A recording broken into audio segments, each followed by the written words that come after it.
We're back with head football coach Miguel Regalado. Coach, big win last week against the Eagles of Central Methodist. Talk about your team's performance. Got off to a hot start, quick start there. Talk about your team's performance last Saturday. We challenged them in the locker room, KP. This is a team that, for whatever reason, has a habit of starting slow at times.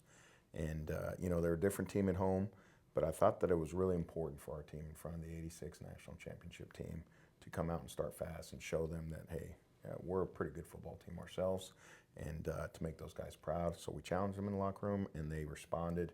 I don't think I've ever been in a game where you're a minute into the game and it's 14-0. Our defense absolutely took the football away.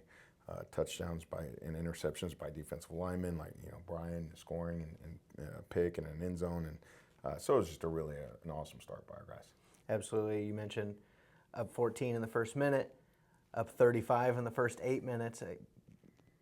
How do you keep your team locked in for a game like that? Now, obviously, up 35 that quickly, guys can kind of lose focus. How do you keep guys locked in for a full game? I think we expected this as a staff, and so the theme of the week, especially on offense, was don't lose interest. Don't lose interest in this football game. I also talked in pregame about style points, KP. It's not like the people that make decisions on who makes the playoffs at our level are sitting in a room with TVs all over the place watching games.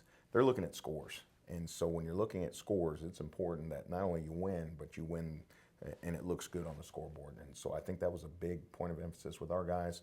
Get off to a fast start, impress the 86 team, don't lose interest, and win with style points. You mentioned the 86 team a couple of times now. How special was that to see a big group of them, about 30 guys, come back for that, and then stick around for recognition at halftime? How special is that for your players now to be able to see those guys come back? I think it's huge. I'm a big respect the people that came before you, that laid the groundwork for you to be here, for me to be here, for our guys to be here. I also feel a certain connection with that group. There were only 2 teams in Baker University history to play for a national championship. I had the opportunity to be the offense coordinator of the 1 and 16. Neither one of us was able to get it done, so there's kind of that, what they were feeling. There's a special bond there. There were some great football players there, but it still tugs at you a little bit because you didn't finish the job.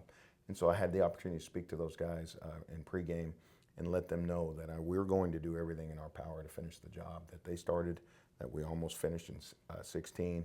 But to see so many of those guys come back, that was a good group now. You're talking a long time ago. And there were 30, 35, 40 guys there and with their families, and it was like they'd never skipped a beat, like they just saw each other in the locker room yesterday. Absolutely. Now this week you guys go to Dubuque, Iowa, take on Clarke. What do you guys need to do kind of to get through this week and kind of stay healthy and move on to the next week? Same thing as last week. I think we need to start fast again.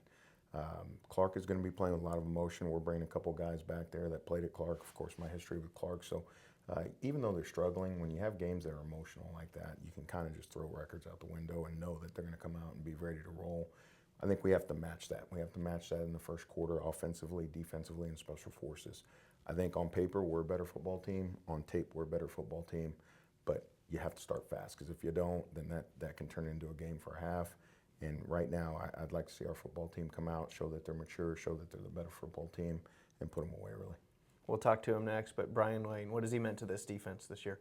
I was just watching tape of the 23 season, and to see how far he's come since the 23 season, I think he's playing as good a football as anybody in the league right now. In my opinion, should have been defensive player of the league from his stats last week and just in the first half. Brian is somebody that brings the juice every single day. He's fun to be around. We have a little competition of who can say hello to the other one in pre-practice first. And right now he's winning by quite a lot. I usually have a lot going on my mind right before practice, but it's nice to hear Brian from across the field say, "Good afternoon, Coach Regalado," and to know that he won the day. But just has fun all the time. He's getting ready. More than likely going to be his final season here. He's going to do radiology school in Washburn. And, so we're going to miss him. But right now he is living it up. He's having a blast, and he's playing fantastic football. Awesome. Well, thanks for your time today, Coach. Good luck this Pleasure. weekend. Be sure to tune in to BakerWildcats.com on Saturday at 1 p.m. as the Wildcats take on Clarke.